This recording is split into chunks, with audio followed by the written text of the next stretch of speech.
Jeep symbol అంటారు. ఎప్పుడైనా విన్నారా? Jeep, ZIBU, jeep symbol. Jeep symbol చాలా చాలా ఫేమస్. ఎక్కువగా ఈ మధ్యన టాటూ అంతా చేసుకునే వాళ్ళు యూజ్ చేస్తున్నారు. ఇది కూడా అంతేనండి. చాలా చాలా పాత కాలం నుంచి వచ్చిన ఒక ప్రాక్టీస్ అన్నమాట. అయితే ఇక్కడ అక్షరాలు యూజ్ చేయకుండా ఒక ముగ్గులాగా, ఒక ముగ్గులో ఏముంటాయంటే కర్వ్స్, సర్కిల్స్ అండ్ లైన్స్. ఇది మాత్రమే ఇక్కడ యూజ్ చేస్తూ ఆ కొన్ని శక్తుల కోసం ఒక్కొక్క సింబల్ వేసారండి.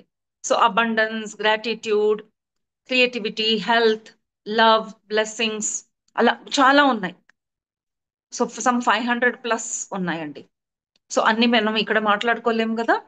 ఇది కూడా ఉంది సైన్స్ అని తెలుసుకోవడానికి ఈ విషయం ఇక్కడ చూపిస్తున్నాను. సో అబండన్స్ కి ఎలా ఉంటుంది అని కొన్ని జస్ట్ ఫ్యూ డిజైన్స్ నేను ఇక్కడ చూపించడానికి పేపర్ మీద రాశానండి.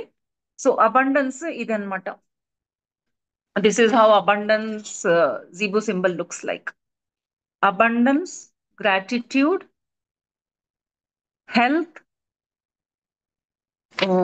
this is creativity, love, blessings. So, ఈ సింబల్స్ రాయడానికి ఒక కండిషన్ ఏంటంటే, ఒక్కసారి పెన్ తో స్టార్ట్ చేస్తే ఆ డిజైన్ ముగిసేంత వరకు పెన్ ఎత్తకూడదు. So 1 stroke whole design practice చేయాలి.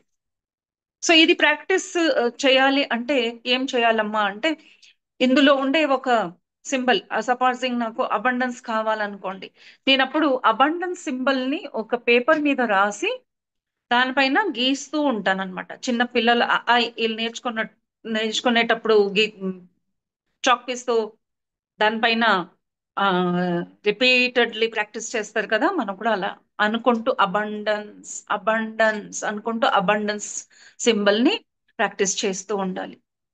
మీకు పెన్ పేపర్ లేదండి, నాకు టైం ఉన్నప్పుడు ఎలా చేయాలి అనుకుంటే, మైండ్ లో మీకు ఆ డిజైన్ ఉందంటే మెంటల్లీ మీరు అది డ్రా చేసి చేతులతో ఫింగర్ తో మీరు అది ప్రాక్టీస్ చేయవచ్చు. సో ఇలా ఇలా రాసుకుంటూ అబండన్స్ అబండన్స్ అలా. ఇది రేఖీలో కూడా ఈ ప్రాక్టీస్ ఉందండి. అక్కడ ఉండే సింబల్స్ ని చేతులతో గాలిలో గీస్తూ ఉంటారు. అక్కడైతే 1 టైం. ఇక్కడ repeat repeat repeat repeat repeat. So mentally చేయొచ్చు, ఫిజికల్లీ చేయొచ్చు, పేపర్ పైన చేయొచ్చు. ఎవరికైతే జీబు సింబల్ నేను బాగా వాడానండి, 5 years ప్రాక్టీస్ చేశాను. సివియర్ హెల్త్ కేసెస్, యూజువల్లీ నేను హెల్త్ కోసం అప్పుడు నేను ఇవన్నీ యూస్ చేస్తాను, వేరే దానికి నేను మేనిఫెస్టేషన్ యూస్ చేయనండి. Health is one thing where everyone is like no in severe pain. And దానికి మనం ఇలాంటివి ఉపయోగాలు చెప్పకపోతే they will go for medicine. ఏది నాకు ముందు నుంచే ఇష్టం లేదు, మెడిసిన్ లేకుండా ఎలా మనిషి సరిపోవచ్చు అనే ఆలోచనలోనే ఉండేదాన్ని నేను. అప్పుడు నేను జీబో సింబల్, సీజల్స్ కానీ, ఏంజల్ నంబర్ కానీ, ఈవెన్ ఏంజలిక్ మెడిటేషన్స్ కానీ, ఏంజల్స్ తో మాట్లాడడం కానీ, హెల్త్ కోసం. One is infertility, the other one is health. Infertility is also an health issue.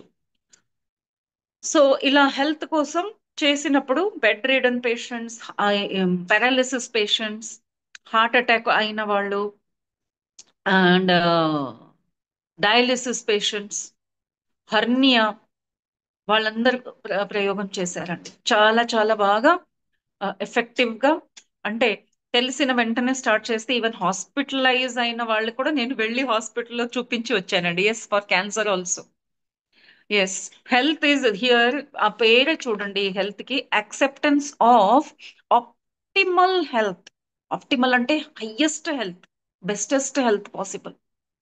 ఈ మధ్య నేను యూజ్ చేయటం లేదు, అయితే నిజంగా ఎవరైనా ఎప్పుడైనా చేయొచ్చండి. ఓకే, సో చిన్న పిల్లలు ఉన్నారు, అదే చిన్న పిల్లలు ఉన్నారు, వాళ్ళు ఎలా రాస్తారు అలా అనుకున్నారు అనుకోండి. అప్పుడు మీరు పిల్లలు పిల్లోస్ మీద, హెల్త్ కోసం పిల్లో మీద రాయాలండి. పిల్లో మీద రాస్తే ఆ ఎనర్జీ అక్కడ ఉంటుంది. When they go to sleep వాళ్ళకి ఆ ఎనర్జీ పని చేస్తుంది. లేదు, ఆఫీస్కి వెళ్తున్నారా, మీ హస్బెండ్ పాకెట్ లో రాసి పెట్టండి. ఆయన ఎప్పుడైనా అది తీసి చూసి దానిపైన ఫింగరింగ్ చేస్తే వర్క్ అవుతుందండి. సో ఇవి కూడా చాలా సింబల్స్ ఉన్నాయి. మీకు ఆన్లైన్ కనిపిస్తాయి, అంటే దొరుకుతాయి. మీకు ఏదేది కావాలో రాసి పెట్టుకోండి అండ్ ప్రాక్టీస్ చేయండి. And really very very helpful.